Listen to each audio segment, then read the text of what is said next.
Well, I was born in Auckland and lived most of my life in Auckland, and I trained as a primary teacher at Loreto Hall and taught in many of the schools in Auckland. And then I spent 12 years in Samoa. We have a college there and 2 primary schools, and I was involved in one of the schools there. And then she was the principal of the primary school, and at St Joan of Arc School. Joan of Arc, and also in spare time had to train her teachers. And then we decided there were young women interested in religious life, so instead of bringing them to New Zealand to train, we set up a novitiate in Samoa, and I was involved in that for several years.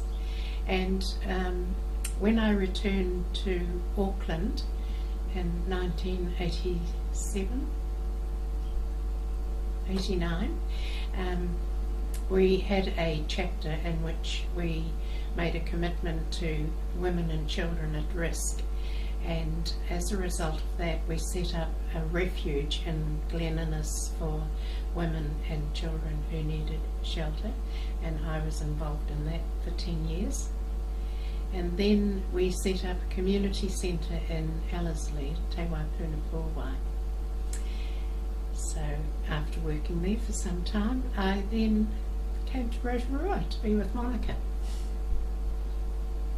So it's been 5 very happy years. Yes. And we're looking forward particularly to tomorrow, because in this room we're having a ritual and there'll be 30 sisters present, and there'll be a lot of storytelling and remembering all the sisters who have taught or lived here in the convent, those who have died, those who have gone back to Ireland to live, and the sisters still living in New Zealand. So that will be a very special occasion too.